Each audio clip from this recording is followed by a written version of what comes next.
और खबर नारायणपुर से, जहां शहीद जवान का पार्थिव शरीर लाया जाएगा।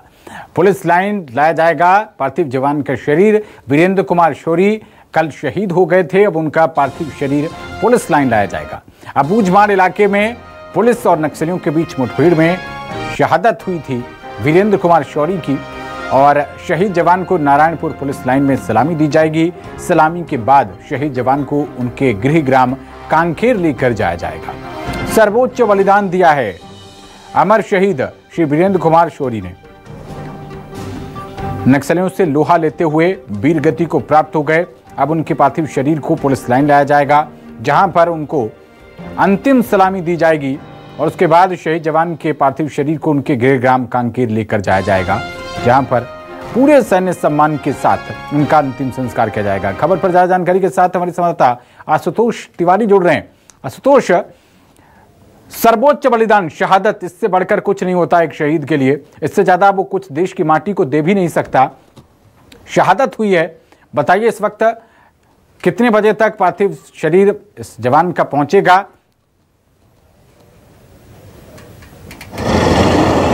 देखिए, चॉपर के माध्यम से जो नारायणपुर मुख्यालय में जवान का पार्थिव शरीर पहुंचना था, लेकिन समय में परिवर्तन हो रहा है। क्योंकि चॉपर के माध्यम से अंदरूनी इलाकों से ये आना है, इसलिए समय जो है सुनिश्चित नहीं हो पा रही है। समय अब जो है 11:45 को रखा गया है अंतिम सलामी का। और जिस तरीके से कल मुठभेड़ हुई थी और ये जवान जो है वो शहीद हुआ है, बताया जा रहा है कि जब नक्सलियों के साथ आमने सामने की लड़ाई चल रही थी, उस वक्त जो है ये जवान के पास यूबीजीएल रखा हुआ था, और यूबीजीएल दागने के समय में वो उसी के पास गिर गया, और यही वजह है कि वो घायल हो गया। घायल होने के बाद जो है, हालांकि अंदरूनी इलाका है, वहां से जवान के शरीर को निकालने में वक्त लग गया, और यही वजह है कि वो वीरगति को प्राप्त हो गया। हालांकि ये जो जवान है, ये जब से इसकी ज्वाइनिंग हुई है तब से जो है ये जवान डीआरजी में ही पदस्थ रहा है, और नक्सलवाद को जड़ से उखाड़ फेंकने में जो है अहम भूमिका निभाता ये नजर आया है। चूंकि डीआरजी में जो भर्ती होती है वो बस्तर के स्थानीय लोग होते हैं। यही वजह है कि जंगल को जो है वो बेहतर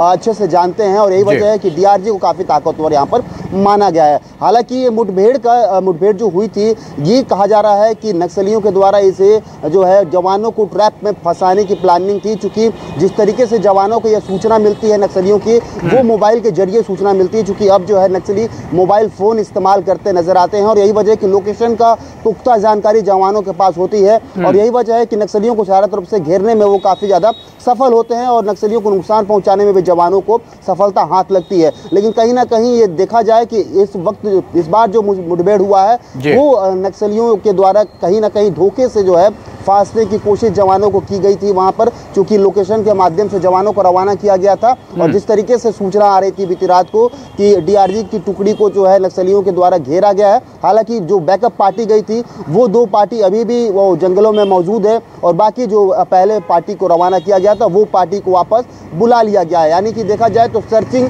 अभी भी जंगलों में चल रही है, और सर्चिंग के बाद देखने वाली बात होगी कि क्या नक्सलियों को कुछ नुकसान हुआ है। क्योंकि अभी तक ये स्पष्ट निकलकर सामने नहीं आया है कि नक्सली को यहाँ पर नुकसान उठाना पड़ा है। हालांकि एक जवान वीरगति को जरूर प्राप्त हुआ है, जिससे 12:45 पे जो है अंतिम सलामी दी जाएगी। उसके बाद से उनके गृह ग्राम जो है वो पार्थिव शरीर को भेजा जाएगा। जी ठीक है आशुतोष, आप इस पूरे कार्यक्रम पर नजर बनाए रखिएगा।